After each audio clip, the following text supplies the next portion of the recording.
When the Circles of Time Close, a story of synchronization, patience, and quiet guidance. Part 1. The First Touch of the Circle. 2001, I went to Malta. I wasn't leaving to chase destiny, career, or dreams of a big world. I went to live life. In the end, I stayed there for 3 years, and during that time, I got married. At that time, a movie was playing in cinemas that everyone seemed to talk about, Gladiator. I had heard a lot about it, but I hadn't seen it for a long time, until my then-wife told me something that caught me off guard. Her mother appeared in the film. Not in a leading role, but she was part of it. Later, I also learned that her ex-boyfriend had trained soldiers for the film. At the time, it felt like an interesting coincidence, like information you remember but don't know why. When I finally watched the movie, it struck me, not for the effects, not for the scale of the story, but for the main character. The actor didn't seem fake. He didn't look exaggerated. He was strong, fast, natural. It was one of the few films that truly touched me. Years passed. 3 to 4 years later, I found myself in London. I worked various jobs and later signed up with casting agencies as a supporting artist, an extra. I had arranged 3 major films, each only for one day. I took time off work looking forward to it. And then something strange happened. Monday canceled, Tuesday canceled, Wednesday canceled. I sat in the garden, disappointed, tired, feeling that I had believed in vain. I took a deep breath, and at that moment, an email arrived. The question was simple. Do you visually match a role as a double? I had never been a double before. I didn't know for whom or what it would mean.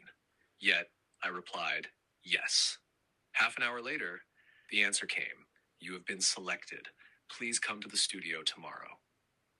On my way to the studio, I went deliberately early. I walked past Richmond Park where I saw deer, the sunrise, I breathed. I wasn't preparing for performance, but for inner calm. And there, the circle touched itself for the first time. It was a big film, a big studio. And I discovered that I had been chosen as the double for the same actor I once admired in Gladiator.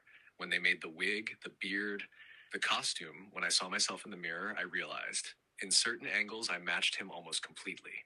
The team leader saw me from behind, grabbed me, and said a sentence I will never forget. Where have you been all this time? It was the last day of filming. I was there for only one day. A great opportunity, but brief. And yet, something closed inside me. Not success, not fame, but the awareness that life knows how to connect points that seem unrelated at first glance. Part 2, when the circle closes completely. Years passed. I didn't hope, but somewhere deep down I felt the story wasn't over. 5 years later, the same actor had a concert in London. I decided to go. On that same day, however, I was filming at another studio, unsure if I could make it. And again, synchronization. My film scene lasted only an hour, one shot, just enough to make it to the concert. I stood in the crowd watching him live. I didn't need to reach him. It was enough to witness. A little later, another offer arrived. A big film, a major production. They were looking for a stand-in, a person who replaces the actor for technical camera and scene setups. I was selected. Only then did I learn it was for the same actor again. This time, I worked alongside him for the entire filming period. I kept a professional distance, respect, quiet. I observed. I learned. The contrast was strong. By day, I lived in the reality of a billionaire. Caravan, assistants, wardrobe, props worth hundreds of thousands. By night, I delivered food on a motorcycle to have fuel for the morning. And strangely, I felt no resentment, just the awareness of contrast. As if life allowed me to stand with one foot in one world and the other in another, to understand both. At the end, we talked. We shook hands. There was nothing grand about it. And that's why it felt real. Then the final dot appeared. At one filming location, there were brown Dobermans. I had never seen such dogs before.